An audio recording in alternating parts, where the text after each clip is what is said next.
Thank you very much, guys. I just had to get Sven his microphone there, so I forgot to pick it up. Anyways, congratulations. Another 2-0, another undefeated week. This is becoming a pretty regular occurrence. QuickShot interviewing Sven on the couch. Let's talk about the series. Was it as easy as it looked to me as a viewer? Like, I don't want to say it's easy. It was easy, but it wasn't hard, at least. Why is that? I just don't think the Giants they are the last place team in our group, and they're not very good, and like it's not like it's flame or anything, but it's just the truth that we're the best team and they're one of the worst teams. So I think that's fair, and you know, I'm putting you on the spot with a slightly unfair question, of course. Sven, what is it that makes G2 so good now? What is the magical ingredient that keeps you guys undefeated here on European soil for so long? I don't know about last split. Last split, I think we were not that good, actually. But I think now we're more of a strategical team with more macro play than last split. I think now everyone has learned a lot of macro, especially Dejan, expect. I think he now knows more about how to move on the map, how to play a tank as a carry, or the other way around. And I think now we can beat every team in the league without like having to be better players, like mechanically or anything, or lane phase wins. But I think now we're just more methodical macro team, and I think we have learned a lot from IM especially, so yeah. Well, it's definitely showing through in terms of all the results. Let's talk about you specifically and how the AD carry role has changed. I mean, since you've joined the LCS on the stage, the best ADC in Europe. You've been through all the different metas over the last couple of years and whatnot. So what do you think of the state of AD carry in 2017, now that we are in week 9, there's only 1 week left of LCS? Well, so Jhin and Varus suffer the classic Riot curse of something is OP, that's not the champion, so we will nerf that, and then the champions, so Varus and Jhin got nerfed, the Varus Q, the Jhin ultimate, Deathfire Touch, and then the items, and then Vitality finally, right? So those champs suck now with their old builds. So when Jhin and Varus got nerfed, things like Ashe become even more popular, on red side mainly, and champions like Ezreal, Kalista, Caitlyn took a step forward. And so yeah, now bot lane is more balanced in a way, where you can play anything you want, with some picks being better on some sides, like Ashe is better on red side, for example, because she's good with last pick support, for example. So yeah, now bot lane meta is more balanced in a way, where there's more champions available and more champions playable. Does this benefit the Sven Mithy G2 duo? Because I spoke to you guys a few weeks ago and we talked about how Mithy was inting a little bit and the meta wasn't exactly in your favor. So is this a small step back into something where Sven and Mithy can be the best in the West again? Yeah, I think ever since the meta changed, we've been better, but I think Jhin Varus person is not my best kind of champions, but I don't think that's the reason we were bad before. I think we just needed to get back into our best shape and really like figure out how to play the game now, because the game has changed a lot since Worlds, and I think we're not very good before, and I think now we're starting to pick it up a little bit more, both champion-wise and like macro and our play-wise. Well, it helps. Yeah. You're getting to playoffs, right? This is the time when to pick it up, of course. Let's just get 1 or 2 more quick questions on you personally now. We've talked about the meta and how it adjusts. How do you personally adapt and change? Obviously, you play a lot of solo queue. Obviously, you play a lot of champions.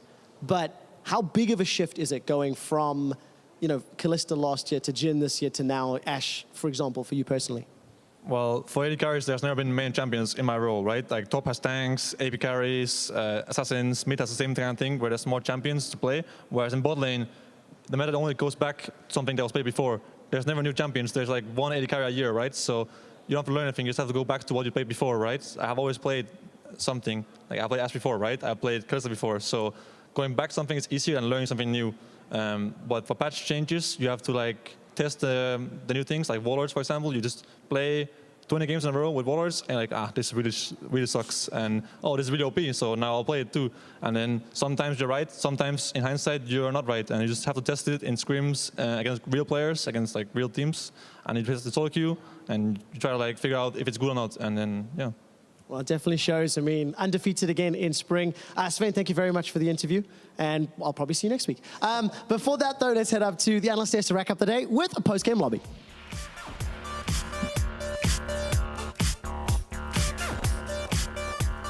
Thank you so much, Trevor, and welcome everybody to the post-game lobby, where Vedius and I are joined by Sunkux and G2's Perks, just talking to Sven there. Fantastic interview, always a good insight. He said nice words. Well, obviously they are the bottom team in the group, and we are the best team in the group, so it wouldn't be that hard of a matchup. How do you look back on your play versus Giants? I think in game 1, I felt really insane because I was just playing my buttons all the time and catching waves deep and stuff. And then in game 2, maybe I got a bit overexcited early game because I was first time playing against Echo, at Zillion at least, and I was trying to play aggressive like I did in game 1. But against Echo, it was a bit harder because he actually counters Zillion super hard on lane. So I should not play that aggressive. And I burned flash, and I died to Ryan gank because I didn't see him. And the next time I walked into Echo, so my early game was rather unlucky. But I think besides that, I think my play after laning phase was good too. Can you explain a little more as to why you think that the Echo is so favorable into the Zillion? Because it's not a matchup that many people at home get to see very often. Well, many people barely anyone plays like Zillion, but I like Zillion. But I think Echo can dodge every bomb and he can perma push all the time, every lane. So I tried to contest the wave so he doesn't have priority. And then I was getting like jumped around, and he can go in, get speed and speed out. So it's really hard to trade him. I think I did a good job the first 5 levels, but then I fucked up big time, and then I got punished for it. Yeah, you get one. Sencux, you were saying actually that you thought in the first game, I was like, oh, Talon versus Zillion, we don't get to see that often, so that's cool. But you said, well, it's not really that riveting of a matchup as Zillion, but I feel like Perks did play it quite interestingly, like quite aggressive and whatnot. Would you agree with that? I mean, he was hitting bombs left, right, and center. So I think Knight kind of had one of those bad games where you get hit by every Zillion bomb. I don't know. I think in general, I think Talon should maybe have an upper hand, at least in the early game, but I guess later in the game, Zillion can ult the 80, so he can't really one-shot anyone. I think in general, just Perks really outplayed him in laning phase, and then Trey going into auto-attack the tower, and then he's 50 CS down, and then you just say unlucky game, go next. Yeah, I just like the way, I thought you just played it in a very aggressive manner as opposed to just like waiting the game out. Well, I just like to play in my lanes how I think it's supposed to be played, or just play aggressive if your jungler is there, and if my jungler is not there, I will let him push or whatever. But I think me and Shrink play really well on pressure, and we play well together if I have pressure lane on mid. But if I don't have pressure lane on mid, then it's maybe a bit harder. So. Yeah, would you say your together play with Trick has changed or evolved over the split? I think it has evolved so much. I think from last split at least, because summer split, the mid meta was just farm mid like for the whole time. It was just like lane subs and stuff. So mid was like really irrelevant most of the games. It was just like 4v4 game, and we haven't like played much together. And then at Worlds, like when the mid meta changed to early mid or like mid pressure champs, we were playing. We were doing good in scrims, but on stage we just collapsed, and I didn't play good with him, and he didn't play good with me, and I think we just were not on the same page, and we were working really hard on it since the beginning of the split, and I think we evolved so much. Like we just play really good one to each other. Right, so, yeah, it does look like it. And you were saying the same thing about how you and Trashy were finding yeah, I mean, we never, I think in spring last year, I think Perks and Drake was playing already well together, but as you say, in summer it wasn't really needed as much. But I think me and Trashy never had that, and that's what we had to build up in this split in the beginning as well. So yeah, I mean, we're getting a lot better at it, and we're working a lot better together. Interestingly, Wonder was saying last week when we talked to him on the post-game lobby as well, that he thought it was so cool that he could play any champion, or if he wanted to play any champion, he could tell Trashy, and then they would make up a plan to make it work. Wouldn't you like to do that? I mean, the mid lane pool is so diverse, but is that also a possibility that you say, hey guys, I really want to make this work, and an innovative pick, because that's not really been your style historically? I mean, I had some innovative pick last year, but Macedonia, I don't know. I think in general it's just if you want to play a champ and your team trusts you and you actually think it's good, you can try it. And I don't know, I think that goes for every single player in the team, even Trashy himself. Sion. Don't play Sion. I mean, we don't get any ideas. We've given him chances to play Sion, but he was not at the max level from MVP, so he's not going to continue playing Sion. I think in general, it's just every player has a responsibility to know if a champion is good or not, and then people need to trust him. And if you go into game and you go 0-10, then that sucks, and then you will not play it in the next scrim, and then you continue.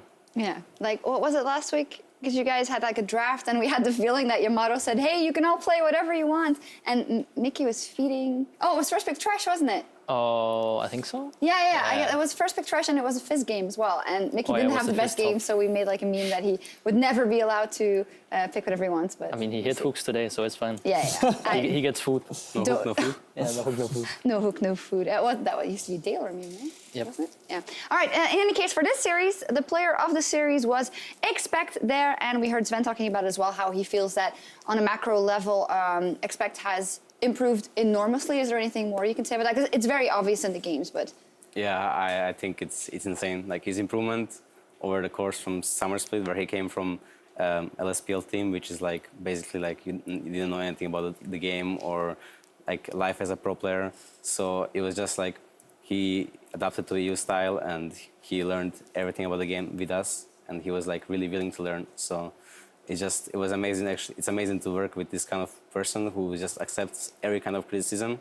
Like sometimes he accepts like too much criticism. Like we're literally just like talking shit on him just so he improves, you know. And then he improved, and now he's like, I think he's so good now. Like I think he's best of in EU. Wow, there we go. And he's playing very well as well. How do you deal with criticism and feedback, Perks? I think I deal really well with criticism. I think if I haven't dealt with criticism, I would be stuck to my Summer Split mindset, or maybe I wouldn't. But I think everyone in our team deals well with criticism, and that's why we are this good, I think. Yeah. Or since if we couldn't deal with criticism, then we would just be stuck on our way of playing, like gank only top or like some teams, or I don't know. I think it's very important to be able to give criticism and receive it. Yeah, I mean, also look, in the caster team. EU LCS, right? Like, the moment Ryze gets nerfed, Perks can't play it anymore. He can't bring out all the improvements that he was able to make on that champion. And he flames it on Twitter. But I'm very impressed with what Perks has done. I mean, he earned MVP at IEM as well, and I think that as an individual, both you and Expect have grown a significant amount.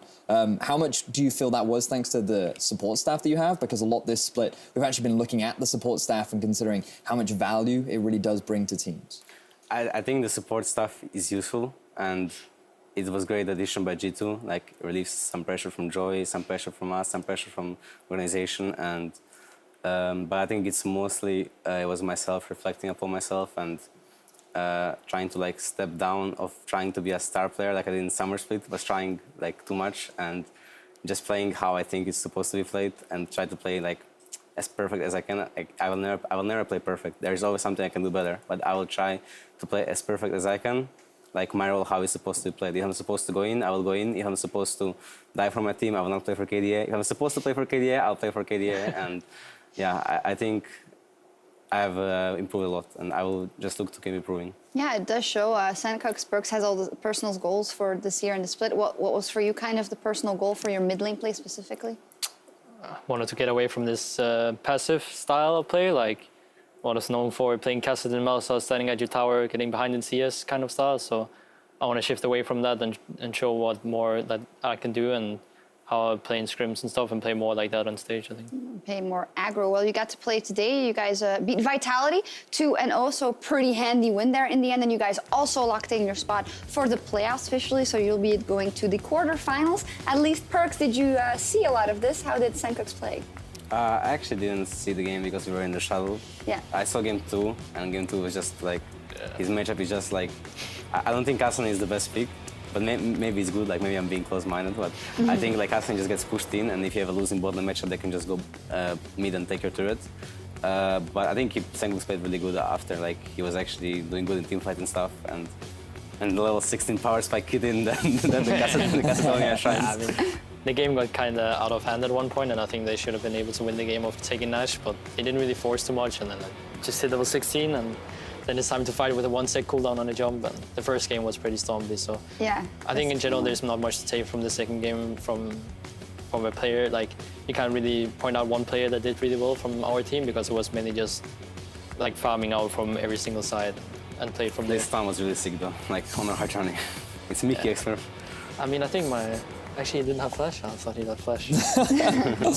I think that the way in which Splice played this series, though, was actually very impressive. You had the fastest game of the split in game 1, and now, like, looking ahead for playoffs, do you see yourself meeting G2 in the final, or do you see yourself, like, how do you see yourself looking at the promotion tournament and looking at promotion G2's tournament? Promotion No, tournament. the playoffs. I don't know, actually. I think in general we're just going to take it step by step. Right now, so if we're going to... There's still a chance that we get second, so we play for that first. If we get third, then we'll play Misfits, and I still think we can win that series. So in general, we were going to take the quarterfinal first and then look from there. Yeah, let's look at the chances that you get second. Taking a look at the standing and the playoff picture, which is rather almost complete. G2, you guys have locked in the top seed as a result of today. Woo! No, that word is banned. Never doing it again. But that's really good for you guys. You get a straight bye to the semifinals, and of course, it's a big struggle there for Unicorns of Love H2K, who gets it. And if H2K were to drop lower, then Splice would get in second position, and you would avoid Misfits, and you'd likely play Fnatic or Roccat. So those are a bunch of discussions. Let's start with the first one. What is the probability that Splice makes it into second? Maybe we can ask Perk. So Splice still has to play the Unicorns of Love and H2K. And H2K still has to play Vitality and Splice. I think the chances of Splice getting second is honestly like fairly low, but I think they can do it. It just depends like how they pick it up for last week. Like it's always, usually the last split, like last week was so irrelevant, but I think now it's so hyped. Like you can see these teams fighting for second spot. Like who's gonna get Fnatic? Who's gonna get the free win in the quarters? And it's just gonna be really fun to see the next week. That's some haters on That Twitter. is not exactly. I'm just joking before it hits me and lose to Fnatic. Like just a joke, guys. Well, you locked in your buy, so I mean, I think it would only be karma at this point. But let's talk about Fnatic and Roccat, because Roccat is on a tear. They had. That's an interesting battle. Excuse me? That is an interesting That battle. is a very interesting battle, not one that I had expected coming into the split. Verius, Roccat now on a 4-series win, and they're playing Misfits tomorrow, which will be kind of the breaking point, because they're also playing G2 later. So they have to win one of those 2 series for Roccat. Do you see it happening? I think it's a big ask. I think it's unlikely that Roccat will be able to take a series off of Misfits. But I think the goal should be to see what they can do, because I think that the fact that they've made this amount of growth in such a short space of time is definitely a positive aspect for them. And I think that they should prioritize on locking in that 4th place spot and doing what they can at improving towards looking at summer. Right, but who deserves it more? Who deserves the 3rd place spot more? I mean, The team that gets it deserves yeah, it. Yeah, the team that gets it deserves Thank you. Because I think that when you look at the first half of the split, right, Roccat, they sucked, right? They had no impact on the game. They really didn't. Individually, they were getting outperformed by everyone in the league. They had no sense of macro. And while they did bring in someone else that better understand how to play the game and work as a team, I think Fnatic had a better grasp of that earlier on in the split. So We were discussing this actually this week. I agree. You agree as well? But I think Fnatic, I'm just disappointed in them, because I thought before going into split they were going to be like a top tier team with all the players and how they build the roster. Like they were really like trying, I think, to build like an Europe roster, but they haven't shown any room for improvement since then. So we were thinking about this week, and although Fnatic, of course, it was kind of like a self-fulfilling prophecy. They made this team and they said it was going to be good, but are they actually going under their expectations? Because to me, if I didn't have any of that context, and I look at Fnatic and look at a team with almost all new rosters, a new plan for the split, I would say getting to the playoffs alone would be enough. And is it just because of the image that they made about them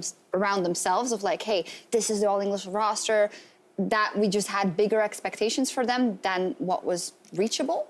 I think in general, like I think Caps had some hype coming in as well, and I don't know, they have like some veterans players in like Soas and Reckless, so I think in general, like just looking at the roster, they should be able to be a top team, and people expected Caps, even though he was the rookie, to become like rookie of the split and become one of those like maybe the best mid in the EU at that time. So I think that's why people had a high expectation as well. The problem is just that they needed to improve because they were a new team, but they didn't really improve at all.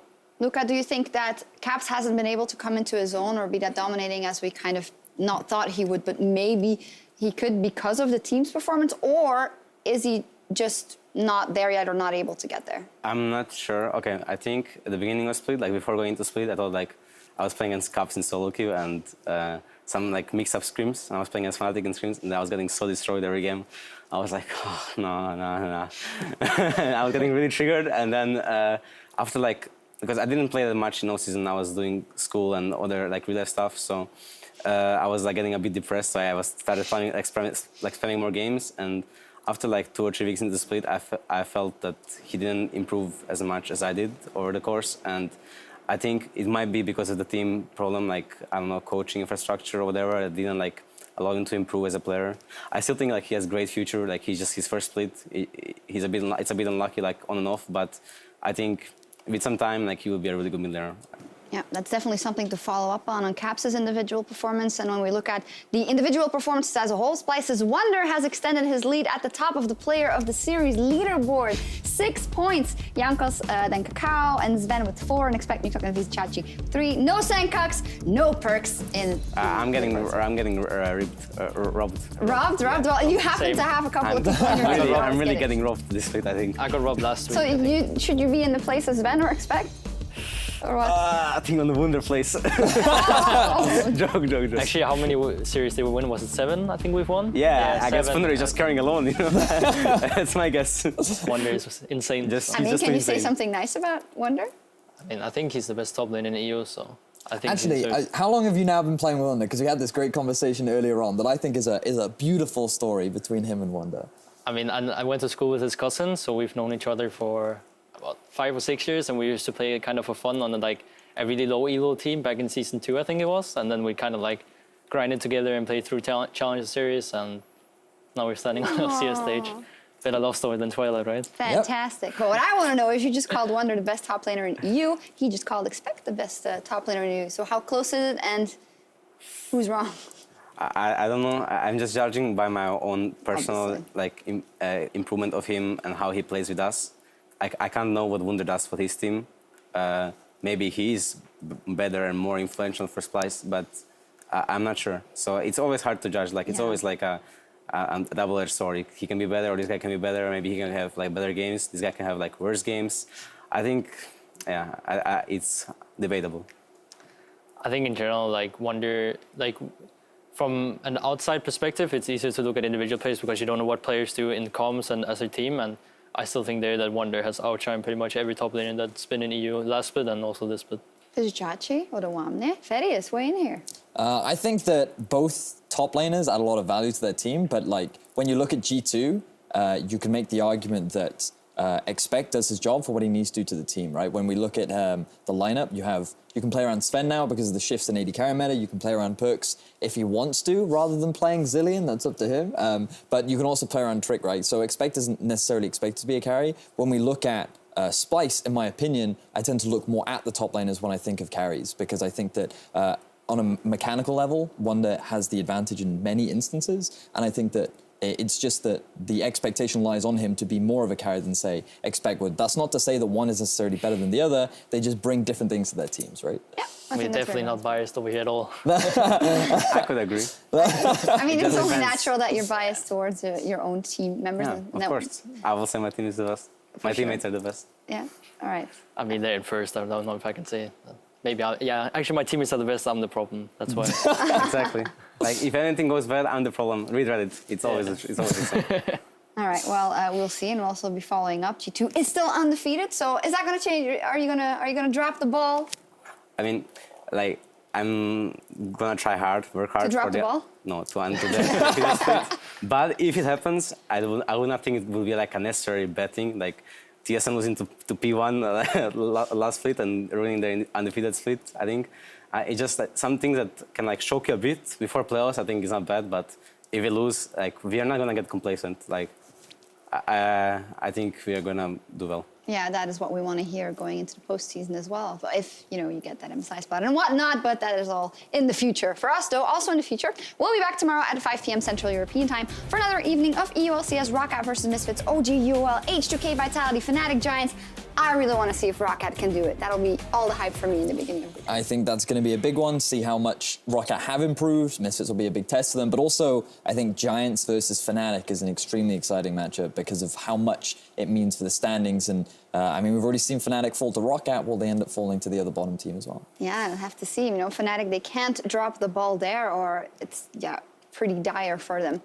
Any match or team that you guys are particularly looking forward to in light of the playoffs? You want to see how UOL does, how Misfits does? I don't know. I think the most hype matchup is probably the Giants versus Fnatic. Mm-hmm. I think that's the most close series of the week. I think the other matches should be quite straightforward.